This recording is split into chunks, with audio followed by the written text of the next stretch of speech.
बिस्मिल्लाहिर्रहमानिर्रहीम। Dear students, आज हमारा टॉपिक है मेंस्ट्रुएशन साइकिल्स और ये किस मैमल्स में ये प्रोसेस होता है।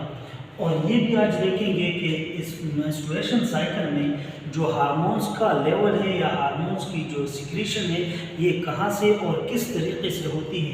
पहले इसको समझने की कोशिश कर लेते हैं और बाद में इसको स्टेप बाय स्टेप्स हम एक एक को एक्सप्लेन करेंगे। अच्छा, आप लोगों को पहले ही से पता है कि हमारे ब्रेन में एक पार्ट है जिसको हाइपोथैलेमस कहते हैं। हाइपोथैलेमस को थर्मोस्टेट ऑफ द ब्रेन भी कहा जाता है या थर्मोस्टेट ऑफ द बॉडी भी कहा जाता है। और इसी के साथ एक ग्लैंड अटैच है जिसको कहते हैं पिट्यूटरी ग्लैंड। पिट्यूटरी ग्लैंड से एक हार्मोन्स निकलता है और उसी को कहा जाता है एफएसएच। और इसी एफएसएच के सिक्रीशन की वजह से ओवरी में जो प्राइमरी फॉलिकल्स हैं वो कन्वर्ट हो जाते हैं, मैच्योर हो जाते हैं और इनसे बनता है क्या, ग्राफियन फॉलिकल। और ग्राफियन फॉलिकल के बनने के बाद इससे एक हार्मोन्स की सिक्रीशन होती है और उसी हार्मोन्स को क्या कहते हैं, एस्ट्रोजन हार्मोन कहते हैं। अब अगर एस्ट्रोजन की हार्मोन की सिक्रीशन ज़्यादा हो रही है तो ब्लड में इसका लेवल ज़्यादा होगा। लेवल ज़्यादा होने के बाद ये एस्ट्रोजन हार्मोन स्टिमुलेट करेगा कौन से हार्मोन्स को, एलएच हार्मोन्स को, ल्यूटिनाइजिंग हार्मोन्स को स्टिमुलेट करेगा। लेकिन ये जैसे ही इसकी लेवल बढ़ेगी तो वहाँ से पिट्यूटरी ग्लैंड में एलएच का सिक्रीशन स्टिमुलेट होगा और एलएच की सिक्रीशन जब हो जाएगी तो ये 14 डेज में एलएच की सिक्रीशन होगी। 14 डेज के बाद ये कार्पस ल्यूटिनम बनेगा एलएच की वजह से, क्योंकि यहाँ पर एक प्रोसेस होगा और उसी को कहते हैं क्या, ओवुलेशन। जब ये ग्राफियन फॉलिकल से जो सेकेंडरी ओसाइड है वो निकल जाए तो वहाँ पर एक ग्लैंडुलर स्ट्रक्चर रह जाता है और उसी ग्लैंडुलर स्ट्रक्चर को कहते हैं कार्पस ल्यूटिनम। अब कार्पस ल्यूटिनम तो बन गया। कार्पस ल्यूटिनम से दो किस्म के हार्मोन जो है वो सिक्रीट होंगे, एक को कहेंगे प्रोजेस्टेरॉन और दूसरे को कहते हैं एस्ट्रोजन। लेकिन एक बात याद रखें कि एस्ट्रोजन की लेवल जो है वो ग्राफियन फॉलिकल से ज़्यादा सिक्रीट होगी। कार्पस ल्यूटिनम से मैंने सम का वर्ड यहाँ पर इस्तेमाल किया हुआ है क्योंकि एस्ट्रोजन का लेवल यहाँ पर क्या होगा, कम होगा और प्रोजेस्टेरॉन का लेवल ज़्यादा होगा। अब यहाँ पर भी एक ट्रिक है, अगर यहाँ पर प्रोजेस्टेरॉन का लेवल ज़्यादा है तो ये फर्दर एफएसएच की सिक्रीशन को क्या कर लेता है, स्टॉप कर लेता है। एलएच की सिक्रीशन को भी क्या कर लेता है, स्टॉप कर लेता है। इसीलिए हम कहते हैं कि ये जो कार्पस ल्यूटिनम है ये हमारे पास प्राइमरी एंडोक्राइन ग्लैंड है या टेम्परेरी एंडोक्राइन ग्लैंड है। ये कुछ वक्त के लिए ये हमारे पास एंडोक्राइन ग्लैंड है। अगर फीमेल प्रेग्नेंट हो गई तो यही प्राइमरी और temporary endocrine gland 9th month तक रहेगा।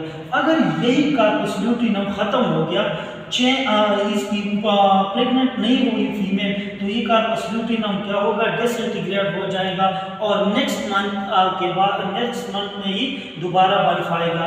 तो इसीलिए इसको प्राइमरी एंडोक्राइन या प्राइमरी की जगह में यहाँ पे कौन सा वर्ड यूज कर लेता हूँ, टेम्परेरी एंडोक्राइन ग्लैंड का वर्ड जो है वो मैं यहाँ पर यूज कर लेता हूँ कि ये हमारे पास टेम्परेरी एंडोक्राइन ग्लैंड है। अगर फीमेल प्रेग्नेंट होती है तो ये 9th मंथ तक ये ठहर जाता है। अगर फीमेल प्रेग्नेंट नहीं होती तो ये टेम्परेरी एंडोक्राइन ग्लैंड जो है ये ख़त्म हो जाएगा। अब आ जाते हैं अपनी मेन टॉपिक पे। ये तो हमने इसके बारे में पढ़ लिया, हार्मोन्स, इसमें एफएसएच का क्या रोल है, एलएच का क्या रोल है। एफएसएच की सिक्रीशन से एस्ट्रोजन की सिक्रीशन हो जाती है और एलएच की सिक्रीशन से प्रोजेस्टेरॉन की लेवल की सिक्रीशन हो जाती है। ये चीज़ें हमने यहाँ पर पढ़ ली हार्मोन्स। अब इसके पेजेस के बारे में पढ़ लेते हैं, लेकिन पेजेस से पहले हम पढ़ लेते हैं इसके डिफिनीशन के बारे में कि मेंस्ट्रुएशन साइकिल है क्या, इसमें एक्चुअल होता क्या है, एक्चुअल सिक्रीशन किस चीज़ की होती है। तो मेंस्ट्रुएशन की जो फर्स्ट हेडिंग मेरी आई हुई है तो वो है डिफिनीशन। यहाँ पर the cyclic discharge of blood, mucus, cellular debris from the endometrium wall of uterus. जो एंडोमेट्रियम वॉल है यूट्रस से, यहाँ से ब्लड, म्यूकस और जो गंदगी है सेल्स की वो निकल आती है। अब ये हमारे पास इसका एक शॉर्ट सा डिफिनीशन हो गया। ये मेंस्ट्रुएशन साइकिल ह्यूमन में, मंकीज में, gorilla, apps, in organism, in mammals में ये पाया जाता है। और ड्यूरेशन जो है ह्यूमन का या 1 मंथ या 28 डेज ह्यूमन का है। जो बाकी मैमल्स है इनकी अपनी ड्यूरेशन, स्पेसिफिक ड्यूरेशन है। लेकिन आज के टॉपिक में हमारा जो टारगेट है वो ह्यूमन मेंस्ट्रुएशन साइकिल है, ना कि अदर मैमल्स। हम ह्यूमन के बारे में पढ़ लेंगे, तो यहाँ पर इसीलिए मैंने 28 डेज जो है वो ह्यूमन का दिया हुआ है। जो फर्स्ट मेंसेस आते हैं, मेंसेस आता है तो उसको कहते हैं मेनोआर्च, फर्स्ट मेंसेस इन ह्यूमन। और ये फीमेल में तकरीबन 13 to 14 ईयर्स की एज पे ही आता है। फिर इसके बाद जो लास्ट मेनोपॉज आता है, मेनोपॉज वो स्टेज है जहाँ पर फीमेल की मेंसेस स्टॉप हो जाती है, वो फर्दर ओवुलेशन नहीं कर पाती, फर्दर वो बच्चे पैदा करने की से कासिर होती है। तो उस स्टेज को कहते हैं मेनोपॉज। इसीलिए मैंने यहाँ पर लिख लिया है लास्ट मेंसेस इन ह्यूमन। और ये आमतौर पर ये इसका जो टाइम ड्यूरेशन है वो डिफरेंट है अदर ह्यूमंस में, अदर फीमेल्स में। तो इसका मैंने जो एवरेज लिया हुआ है वो 45 to 50 ईयर्स लिया हुआ है। अब आ जाते हैं इसके पेजेस के बारे में। इसको मैंने 3 पेजेस में डिवाइड किया हुआ है। एक को कहते हैं मेंस्ट्रुएशन पेज। मेंस्ट्रुएशन पेज में 3 प्रोसेस होते हैं या 3 स्टेजेस हैं इसके। एक इसमें आता है level of progesterone hormone decrease. जो प्रोजेस्टेरॉन हार्मोन है वो डिक्रीज हो जाता है। और डिक्रीज किस वजह से होगा? यहाँ पर जो कार्पस ल्यूटिनम है वो खत्म होगा।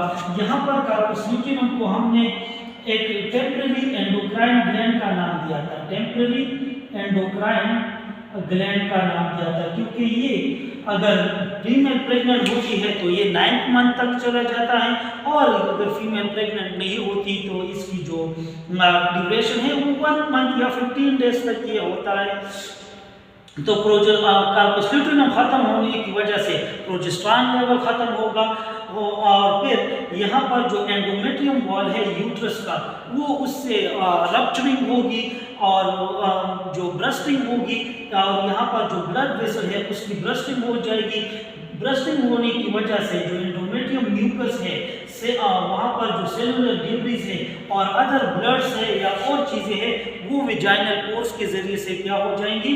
सिक्रीट हो जाएंगी या एक्सक्रीट हो जाएंगी। विजाइनल पोर्स के ज़रिए से वो क्या होगी? एक्सक्रीट हो जाएगी। क्या होगी? एक्सक्रीटेड, बाहर निकल आएगी। और जब ये बाहर निकल आती है तो यहाँ पर एक हम यूँ कह सकते हैं कि विजाइना से एक गंदगी जो है वो निकल आती है। और इनका जो टाइम है अबाउट 1 to 5 डेज इसकी मेंसेस का ड्यूरेशन है। बाज़ औक़ात ये इरेगुलर हो जाती है, कभी ये 5 दिन, कभी 10, कभी 6 दिन, कभी 3 दिन। लेकिन मैंने एवरेज का टाइम लिखा हुआ है कि 1 to 5 डेज। अब ये रह गया किसका? मेंसेस का। फिर जब मेंसेस दोबारा प्रिपरेटरी फेज में आएगा, इसको हम प्री ओवुलेटरी फेज कहते हैं। अब ओवा की दोबारा से क्या होगी? फॉर्मेशन होगी। तो एंटीरियर पिट्यूटरी से क्या निकलेगा? एफएसएच। पहले इसके बारे में हमने बात की है। और एफएसएच की सिक्रीशन की वजह से प्राइमरी फॉलिकल्स मैच्योर हो जाते हैं और उससे बनता है क्या? ग्राउपियन फॉलिकल्स। ग्राउपियन फॉलिकल जब कंप्लीटली बन जाए तो यहाँ पर ग्राउपियन फॉलिकल से एक हार्मोन निकलता है और उसको कहते हैं एस्ट्रोजन। अब एस्ट्रोजन तो सिक्रीट हो गया, लेकिन एस्ट्रोजन के फंक्शन हमने पहले ही पढ़े हुए हैं कि एस्ट्रोजन क्या है? ये वस्कुलराइज कर लेता है यूट्रस को, मतलब ब्लड फ्लो ज़्यादा होती है। एंडोमेट्रियम वॉल वेलवेटी बन जाता है फॉर द इम्प्लांटेशन। और एस्ट्रोजन की ज़्यादा सिक्रीशन की वजह से वहाँ पर एलएच की सिक्रीशन भी हो जाती है और पिट्यूटरी ग्लैंड से। और साथ ही साथ यहाँ से ये एस्ट्रोजन जो है ये एंडोमेट्रियम वॉल को बना लेता है फॉर द इम्प्लांटेशन। और इम्प्लांटेशन कहाँ पर होगी? यूट्रस में, फंडस के रीजन पे मोस्टली इसकी इम्प्लांटेशन हो जाती है। और ये टाइम लेगा तकरीबन 6 से 14 दिन ये लेगा, क्योंकि यहाँ पर 5 से फिर क्या आता है 6, तो यहाँ पर 5 के बाद 6 आता है, तो यहाँ पर 6 से 14 डेज में एस्ट्रोजन का लेवल ज़्यादा होगा, और जब एस्ट्रोजन का लेवल ज़्यादा होगा तो एंडोमेट्रियम वॉल जो है वो बनेगा, वो पार्ट इम्प्लांटेशन के लिए तैयार होता जाएगा। फिर आते हैं अब इसके आखिरी पेज में, जिसको कहते हैं post ovulatory phase. Post ovulatory phase मैंने यहाँ पर इसीलिए लिखा हुआ है क्योंकि यहाँ पर क्या हो गया है, ओवुलेशन का प्रोसेस।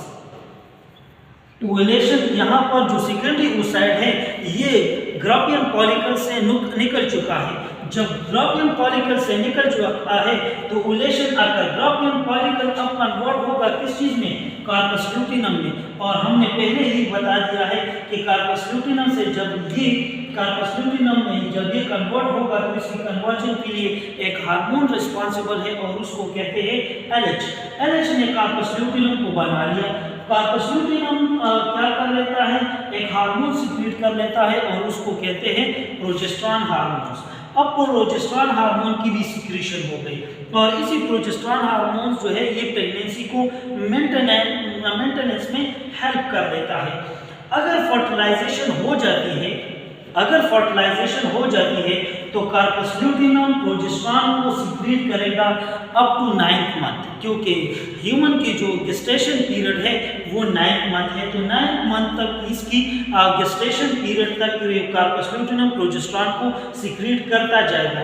अगर किसी भी स्टेज पे प्रोजेस्टेरॉन के लेवल कम होता है तो प्रेगनेंसी लास्ट होती है, मिसकैरेज या दूसरे जो कॉम्प्लिकेशंस है वो आ सकते हैं। तो इसीलिए ये प्रोजेस्टेरॉन का लेवल मेंटेन होना लाजमी है प्रेगनेंसी के लिए।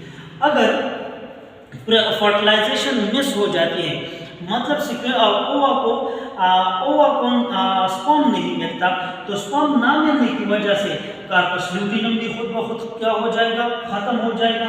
जब कार्पस ल्यूटिनम खत्म होता है तो प्रोजेस्टेरॉन का लेवल क्या होगा, डिक्रीज। और हमने पहले ही कहा हुआ है कि प्रोजेस्टेरॉन जो है ये क्या कर लेता है, अब ये प्रेगनेंसी को मेंटेन रखता है। अब प्रोजेस्टेरॉन का लेवल कम हो गया तो प्रेगनेंसी क्या हो गई, ये नहीं मेंटेन रहेगी। तो यहाँ पर पहले से ही हमने पढ़ लिया है कि फर्टिलाइजेशन नहीं हुई है। जब फर्टिलाइजेशन नहीं हुई तो प्रोजेस्टेरॉन का लेवल ऑलरेडी क्या होगा, डिक्रीज होता जाएगा। जब ये डिक्रीज होगा तो दोबारा से प्रोजेस्टेरॉन का लेवल यहाँ पर देखें, यहाँ पर अब मैं यहाँ पर एरो इस तरीके से लिख लेता हूँ, ये प्रोजेस्टेरॉन का लेवल कम होगा। जैसे ही प्रोजेस्टेरॉन का लेवल कम होगा यहाँ पर एफएसएच का लेवल क्या होगा, ज़्यादा हो जाएगा। जब एफएसएच का लेवल ज़्यादा होगा तो दोबारा से ये प्रोसेस आएगा और फिर से यहाँ पर जो एंडोमेट्रियम वॉल है ये शेडेड आएगा और मेंसेस आएगी, और ये मेंसेस का जो ड्यूरेशन है वो आएगा तकरीबन 1 to 5 डेज तक। और यही 1 to 5 डेज तक का ये क्रिटिकल पीरियड है तो फीमेल के लिए। इसमें इसको एब्डोमिनल पेन जो है वो महसूस होगा, और इन्हीं दिनों में सेक्स का करना जो है वो अच्छा नहीं है, क्योंकि इससे बहुत से कंटेगियस डिजीजेज जो है वो पैदा हो सकते हैं। तो ये था हमारा आज का टॉपिक, मेंस्ट्रुएशन साइकिल। अगर आपको कोई भी क्वेश्चन करना हो तो कमेंट्स में लिख लें, इंशाल्लाह आपको एक तसल्ली बख्श आंसर मिलेगा इंशाल्लाह।